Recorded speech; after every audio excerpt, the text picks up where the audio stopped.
बिस्मिल्लाहिर्रहमानिर्रहीम। अस्सलाम वालेकुम नाज़रीन, नया टाइम बुलेटिन में खुश आमदीद। मैं हूँ एहतशाम रहमान। सबसे पहले आपको बता दें आज की टॉप स्टोरी। वफाकी काबीना की मंजूरी के बाद माली साल 2022-23 का बजट पेश कर दिया गया। वज़ीर ख़जाना मिफ्ताह इस्माइल ने कौमी असम्बली में बजट पेश किया। बजट का मजमूई हुजम 9,500 अरब रुपए है, जिसमें वफाकी तरक्याती बजट के लिए 800 अरब रुपए मुख्तस किए गए हैं, जहां सरकारी मुलाजिमीन की तनख्वाहों और पेंशन में 10 से 15% इजाफा मुतवक्के है। बजट में मजीद क्या कुछ ऐलानात किए गए हैं, ये बताएंगे आपको बुलेटिन के आखिर में। पहले आज की हेडलाइंस।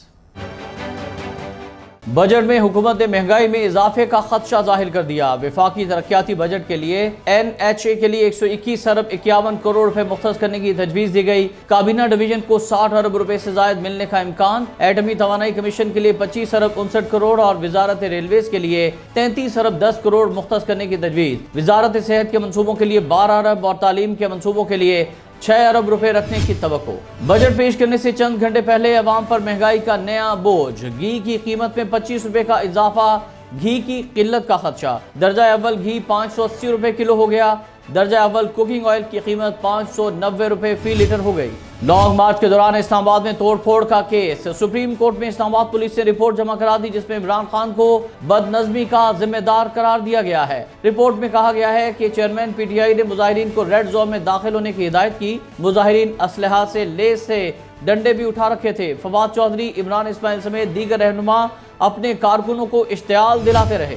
लॉन्ग मार्च में तोड़फोड़ और इमलाक को नुकसान पहुंचाने का मामला। हुकूमत का PTI रहनुमाओं की गिरफ्तारी का फैसला। लाहौर पुलिस ने शफकत महमूद, यास्मीन राशिद, एजाज चौधरी, मियां महमूद रशीद, हम्माद अजहर, मियां असलम इकबाल और यासिर गिलानी के वारंट गिरफ्तारी हासिल कर लिए। तहरीक इंसाफ के रहनुमाओं ने अबूरी जमानत के लिए अदालत से रुजू कर लिया। रुकने कौमी असम्बली डॉक्टर आमिर लियाकत हुसैन कराची में अब्दुल्ला शाह गाजी मजार के अहाते में सुपुर्द खाक। नमाज जनाजा में अजीज़ो अकारब, सियासी शख्सियात और शहरियों की बड़ी तादाद में शिरकत। आमिर लियाकत ने बतौर एंकर, मेज़बान, कानून साज और मजहबी स्कॉलर शोहरत पाई। जुमेरात की सुबह अपने कमरे में मुर्दा पाए गए थे। पसंद की शादी करने वाली दुआ ज़हरा और शौहर जहीर सख्त सिक्योरिटी में लाहौर हाई कोर्ट पेश। अदालत ने पुलिस को लड़की के ससुराल वालों को हरासा करने से रोक दिया। अदालत ने दरख्वास्त निपटाते हुए दोनों मियाँ बीवी को घर जाने की इजाज़त दे दी। हर कोई बिजली की लोड शेडिंग से परेशान। शॉर्टफॉल 5,899 मेगावाट तक पहुँच गया। मुख्तलिफ शहरों में अब भी 14 घंटे तक बिजली बंदिश ने लोगों का बुरा हाल कर दिया। इस्लामाबाद रीजन में भी 4 घंटे बिजली बंद। लाहौर में 8 घंटे तक बिजली गायब रहना मामूल बन गया। नेपरा ने कराची वालों पर महंगी बिजली का बम भी गिरा दिया। के इलेक्ट्रिक के सार्फिन के लिए बिजली 6 रुपए 40 पैसे फी यूनिट महंगी कर दी गई। मुल्क भर में हीट वेव की लहर बरकरार। ज्यादातर इलाकों में मौसम गर्म रहेगा। महकमा मौसमियात ने खबरदार कर दिया। वस्ती और जनूबी पंजाब और ज़ेरी खैबर पख्तूनख्वा में आंधी चलने का भी इम्कान। इस्लामाबाद, शिमाल मशरकी पंजाब, कश्मीर, गिलगित बल्तिस्तान में शाम के वक्त बारिश भी हो सकती है। चंद मरले जमीन के तनाजे पर खून सफेद हो गया। लाहौर में भाई ने जायदाद के लिए फायरिंग करके 2 भाई कत्ल कर दिए। अल्ताफ और सरफराज मौके पर ही दम तोड़ गए। पुलिस ने 57 साल मुलजिम को गिरफ्तार करके आलाए कत्ल बरामद कर लिया। अमरीकी डॉलर 200 से नीचे आने को तैयार नहीं। डॉलर की कदर में 80 पैसे का फिर इजाफा। इंटरबैंक में डॉलर की 201 रुपए 50 पैसे में ट्रेडिंग जारी। अमरीका में फायरिंग के वाकयात मामूल बनकर रह गए। रियासत मैरीलैंड में भी मुसल्लह शख्स की फैक्ट्री में अंधाधुंध फायरिंग से 3 अफराद हलाक, 3 जख्मी। वारदात के बाद मुलजिम फरार हो गया। पुलिस ने मुलजिम की गिरफ्तारी के लिए ऑपरेशन शुरू कर दिया। यूरोप में माहौलियाती आलूदगी के खात्मे के लिए बड़ा फैसला। यूरोपीय ममालिक में 2035 के बाद सिर्फ इलेक्ट्रिक कारें चलेगी। यूरोपीय यूनियन ने पेट्रोल और डीजल इंजन की गाड़ियों की फरोख्त पर पाबंदी का कानून मंजूर कर लिया। 27 ममालिक में डीजल और पेट्रोल इंजन गाड़ियों की फरोख्त पर पाबंदी आयद होगी। पाक वेस्ट इंडीज दूसरा one day match Multan cricket stadium में जारी। शदीद गर्मी के बाद दोनों टीमें प्रैक्टिस न कर सकी। कौमी टीम को 3 मैचों की सीरीज में 1-0 की बढ़तरी हासिल है।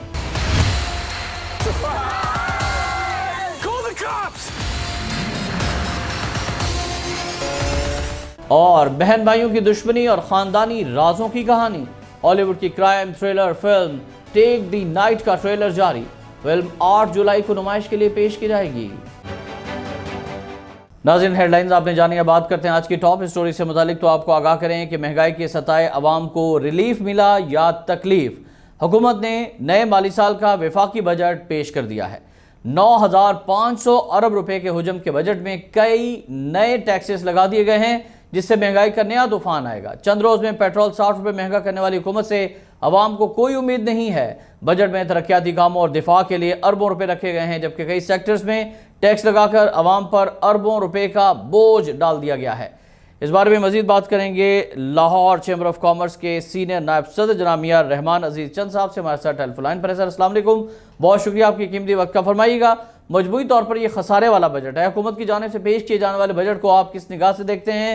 क्या हुकूमती दावों के मुताबिक अवाम को कोई रिलीफ मिलने के आसार हैं? ऑलरेडी जो हमारा बजट है, we are facing very serious budget deficit, जिसके अंदर हमारा जो बैलेंस ऑफ पेमेंट है वो भी नेगेटिव के अंदर है। और उसके बाद हम अपने लेंडर से डिफरेंट किस्म की बोरिंग भी कर रहे हैं, इंटरनेशनल डोनर से और डिफरेंट लैंडिंग एजेंसी से। तो इस सूरत के अंदर, और दूसरी बात है कि जो एक ग्लोबल रिसेशन की आपके सामने बड़ा बुरे किस्म का ग्लोबल रिसेशन भी है जो कि अनप्रेसिडेंटेड है।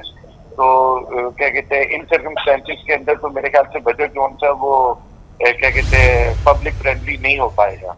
मियां साहब, देखा जाए तो हर साल विफाकी बजट के बाद हर महीने मिनी बजट आवाम की कमर तोड़ते रहते हैं, तो हुकूमत साबिक हुकूमत पर मलबा डालने की बजाय ऐसे इक़दाम आपके ख्याल में क्यों नहीं कर पाती जिससे महंगाई पर काबू पाया जा सके?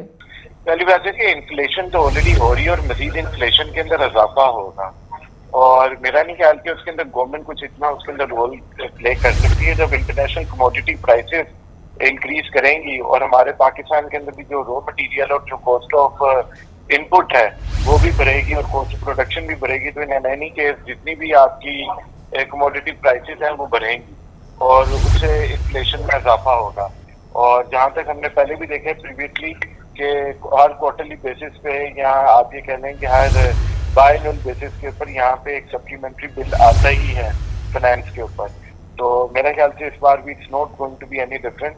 और वैसे भी ये हुकूमत तो हार्डली कोई 2 माह पहले आई है, तो I am anticipating there going to be another supplementary finance. बहुत शुक्रिया आपका मियां रहमान अजीज चंद साहब, सीनियर नायब सदर लाहौर चैम्बर ऑफ कॉमर्स। आपने अपने कीमती वक्त में से वक्त निकाला। नाज़रीन, नया टाइम बुलेटिन से फिल वक्त इतना है। मज़ीद खबरों के लिए आप मुलाहिज़ा फरमा सकते हैं हमारी वेबसाइट www.nayatime.com। एहतशाम रहमान को इजाज़त दीजिएगा। अल्लाह हाफ़िज़।